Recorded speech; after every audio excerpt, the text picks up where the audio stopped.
আসসালামু আলাইকুম। প্রিয় দর্শক, গত কদিন ধরে একটা আলোচনা চলছে, সেটা হলো যে রাষ্ট্রপতির ছবি কি নামিয়ে ফেলা হবে নাকি রেখে দেওয়া হবে। মানে আপনারা আমার ঘরের কথা বলছি না, বিদেশে বিভিন্ন দেশে যে বাংলাদেশের দূতাবাস আছে, এটা আমি প্রায় দেখেছি যে আপনি যে দূতাবাসে যান সেই দূতাবাসেই দেখবেন যে সেই দেশের যে রাষ্ট্রপ্রধান, সরকার প্রধান অথবা রাষ্ট্রপ্রধান যিনি আছেন, তার একটা ছবি দেয়ালে টাঙানো থাকে।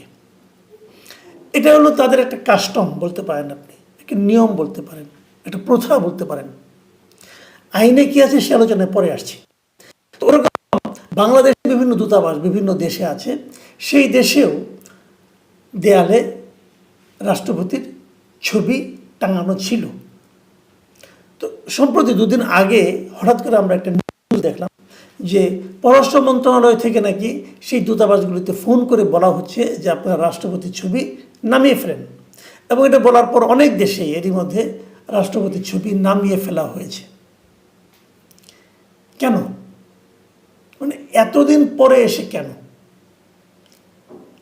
গণ অভ্যুত্থানের মাধ্যমে হাসিনা সরকার বিদায় হয়েছে গত বছরের 5ই অগাস্ট। 1 বছর পরে এসে এই ছবি নামানোর প্রসঙ্গটা এলো কেন? আগে বাইরের কোনো কোনো দূতাবাসে 3টা ছবি থাকতো সাধারণত। একটা হলো বঙ্গবন্ধু শেখ মুজিবুর রহমানের ছবি, এবং এই ছবিটা রাখার জন্য সাংবিধানিক বাধ্যবাধকতা আছে। মানে আমাদের সংবিধানে বলা হয়েছে যে এরকম অফিসে পেছনে, মানে যিনি বসবেন যে প্রধান কর্মকর্তা, তার দেয়াল পেছনে বঙ্গবন্ধুর ছবি থাকতে হবে, এটা হলো বাধ্যবাধকতা। এর বাইরে কনভেনশন হিসাবে, কাস্টম হিসাবে, তো প্রথা হিসাবে একদিকে প্রধানমন্ত্রীর ছবি থাকতো, আরেকদিকে রাষ্ট্রপতির ছবি থাকতো। এটা অনেক দিন ধরে চলে আসছিল। প্রধানমন্ত্রী মানে সরকার প্রধানের ছবি রাখার প্রচলনটা শুরু হয় 2002 সালে, মানে যখন খালেদা জিয়া ছিলেন ক্ষমতায়, তখন থেকে মন্ত্রী পরিষদ সভার একটা মিটিংয়ে সিদ্ধান্তটা হয় যে সরকার প্রধানের ছবিও রাখতে হবে। এবং তখন খালেদা জিয়ার ছবি থাকতো, ওনার চলে যাওয়ার পর যখন শেখ হাসিনা ক্ষমতায় এসেছেন ওনার ছবি থাকতো। এই একটা প্রথা ছিল। 5ই আগস্টের পর শেখ হাসিনা চলে যাওয়ার পর শেখ হাসিনার ছবি নামিয়ে ফেলা হয়। এখন তখন তত্ত্বাবধায়ক সরকার প্রধান হিসেবে ডক্টর মোহাম্মদ ইউনূস আসলেন, তার ছবি আর তোলা হয়নি। যেহেতু এটা অস্থায়ী সরকার, হয়তো এই কারণে হয়নি, আমি জানি না ঠিক কী কারণে। এবং বঙ্গবন্ধুর ছবিও নামিয়ে ফেলা হয়েছিল অনেক জায়গা থেকে। কারণটা হলো যে বঙ্গভবন থেকেই বর্তমান একাধিক উপদেষ্টার উদ্যোগে বঙ্গবন্ধুর ছবি নামিয়ে ফেলা হয়েছিল কিন্তু, এবং এটা সংবিধান বিরোধী কাজ ছিল, কোনো সন্দেহ নেই এতে। ওনারা গায়ের জোরে কাজটা করেছেন, এবং আমাদের মেরুদণ্ডহীন অন্যান্য উপদেষ্টাটা সেটাকে সহ্য করেছেন।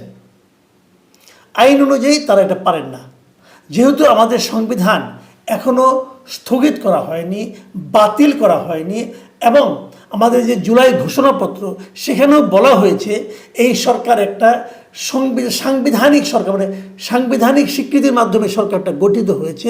সেখানে সংবিধান মান্য করার অঙ্গীকার করে, শপথ করে এরা দায়িত্ব নিয়েছেন, এবং দায়িত্ব নিয়ে তারা সংবিধান ভঙ্গ করেছেন, এতে কোনো সন্দেহ নাই। যদি পরবর্তী সময়ে কখনো কোনো সরকার এসে এই সংবিধান বিরোধী কাজের জন্য এই লোকগুলোর বিচার করতে চায়, এটা সম্পূর্ণ আইনানুগ বিচারই হবে। যাক, সে আলোচনায় আমি আর আসছি না। বঙ্গবন্ধু ছবি নামানো হলেও রাষ্ট্রপতি হিসেবে শাহাবুদ্দিন আহমেদ এখন আছেন, তো ওনার ছবি কিন্তু বিভিন্ন জায়গায় ছিল, কিন্তু রিসেন্টলি সেটাও আদেশ দিয়ে নামিয়ে ফেলতে বলা হয়েছে, নামিয়ে ফেলা হয়েছে। এই ঘটনা দেখে অনেকের মধ্যে একটা মানে সন্দেহ অথবা একটা জল্পনা কল্পনা শুরু হয়েছে। কেউ কেউ আমাকে এই প্রশ্নটাও করেছেন যে আসলে কি ছবি নামানো কি ওনাকে নামানোর একটা প্রথম পদক্ষেপ, মানে রাষ্ট্রপতিকে নামানোর একটা চেষ্টা চলছে কিনা, এই ধরনের একটা আলোচনা কিন্তু আছে। তো আমি জানি না রাষ্ট্রপতিকে আপনি কিভাবে নামাবেন।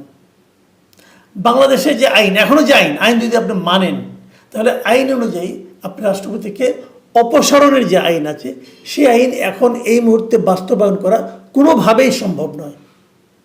রাষ্ট্রপতিকে, সংবিধান অনুযায়ী রাষ্ট্রপতিকে অভিশংসন করার মাত্র 2টা পদ্ধতি আছে। একটা পদ্ধতি হলো যে উনি যদি নিজের থেকে পদত্যাগ করেন, উনি বললেন থাকবো না, পদত্যাগ করেন, সেটা একটা পদ্ধতি। আর একটা পদ্ধতি হলো ওনাকে অভিশংসন করা, মানে ওনাকে অপসারণ করা। সেটা করতে হলে আপনাকে অবধারিতভাবে জাতীয় সংসদ লাগবে। বাংলাদেশের রাষ্ট্রপতি নির্বাচিত হন জাতীয় সংসদের সংসদ সদস্যদের ভোটে। একাধিক প্রার্থী থাকলে পরে যার ভোট বেশি হয় উনি নির্বাচিত হন, কিন্তু ওনাকে অপসারণ করতে হলে 2/3 সংসদ সদস্যের ভোট লাগে। এবং বিভিন্ন কারণ হতে পারে, উনি মেন্টালি শারীরিকভাবে অসমর্থ হলে, সেগুলো নানা রকম কার্যক্রম আছে, ওই আলোচনা যাচ্ছি না। কিন্তু আপনাকে সংসদ সদস্যের ভোটটা লাগবে ভাই, সেটা কি আপনাদের কাছে আছে? সংসদেই তো নাই, সংসদেই দিয়েছেন। আরেকটা হতে পারে, ওনার যখন মেয়াদ পূর্ণ হবে তখন উনি অটোমেটিক চলে যাবেন। তো এর কোনোটা দিয়েই কিন্তু এখন ওনাকে আপনি অপসারণ করতে পারবেন না। এটা হলো একটা বিষয়। নানা রকম গুজব শোনা যায়, তবে আরেকটা পার্ট একটু বলে নেই যে এই সরকারটা কিন্তু একটা অন্তর্বর্তীকালীন সরকার, আমার রেগুলার কোনো গভর্নমেন্ট না। আমাদের সংবিধানে অন্তর্বর্তীকালীন সরকারের কোনো রকম মানে নাই, নিয়ম নাই। আপনার অন্য সাংবিধানিক গঠিত হয়েছে, যদিও সুপ্রিম কোর্টের রেফারেন্স দিয়ে হয়েছে, কিন্তু সংবিধানে এটা পাবেন না। তবে ঠিক আছে, আমরা মেনে নিচ্ছি একটা সরকার আছে, ওনারা দেশ চালাচ্ছেন, ওনারা নির্বাচন দেবেন বলেছেন, এ পর্যন্তই। যারা স্বপ্ন দেখছেন, অনেকে বলছেন যে রাষ্ট্রপতিকে সরিয়ে সেখানে ডক্টর ইউনূসকে বসানো হবে, বসিয়ে, সেটা করতে হলে আপনাকে নির্বাচন করে পার্লামেন্ট গঠন করে তার 2/3 সদস্যের মতামত নিয়ে তারপর এই রাষ্ট্রপতিকে অভিশংসিত করে আরেকজনকে বসাতে হবে। এটা একটু সময় সাপেক্ষ এবং একটি জটিল প্রক্রিয়া, সেটা কীভাবে হবে আমি জানি না। আবার একইভাবে আমি আরেকটা কথা বলে রাখি, যদি সেনা প্রধানকে কেউ অপসারণ করতে চান, সেক্ষেত্রে কিন্তু রাষ্ট্রপতির অনুমতি লাগবে। কারণ আমি যদি তত্ত্বাবধায়ক সরকারের ফরম্যাটেই এই অন্তর্বর্তীকালীন সরকারকে বিবেচনা করি, তত্ত্বাবধায়ক সরকার যখন গঠিত হয় তখন কিন্তু সেনাবাহিনী, পুরো সেনাবাহিনী এবং মানে সশস্ত্র বাহিনী রাষ্ট্রপতির অধীনে চলে যায়। কাজে এটা বেশ জটিল ব্যাপার একটা। কাজেই যারা স্বপ্ন দেখছেন, ভাবছেন যে একে সরিয়ে দেব, তাকে সরিয়ে দেব, তারপর আমরা রাজ করব, ভাই এটা সহজ হবে না, এটা সহজ হবে না। আর ছবি নেমে যদি আপনি ভাবেন যে এর মাধ্যমে রাষ্ট্রপতিকে অপমান করা গেল, তারপর রাষ্ট্রপতি যদি অপমানিত হয়ে চলে যান, তো এটা একটা পদ্ধতি হতে পারে।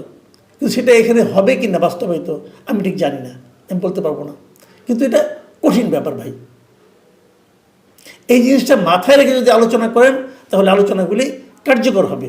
না হলে এমনি গাল গল্প করলেন, অনেক কিছু করলেন। কিন্তু আমি ব্যক্তিগতভাবে মনে করি বিভিন্ন দূতাবাস থেকে 1 বছর পরে এসে রাষ্ট্রপতির ছবি নামিয়ে ফেলাটা, এটা আমার কাছে অশোভন লেগেছে। এবং এই অশোভন কাজের পেছনে নিশ্চয়ই কোনো না কোনো পাওয়ারফুল ব্যক্তি আছেন এবং তাদের উপদেষ্টা হওয়ার সম্ভাবনাই বেশি। তারা যদি থেকে থাকেন তো এই কাজের মাধ্যমে আপনাদের মানসিক যে নীচতা, সেটাই আরেকবার প্রমাণ হলো। প্রিয় দর্শক, এখানে পর্যন্তই। আল্লাহ হাফিজ।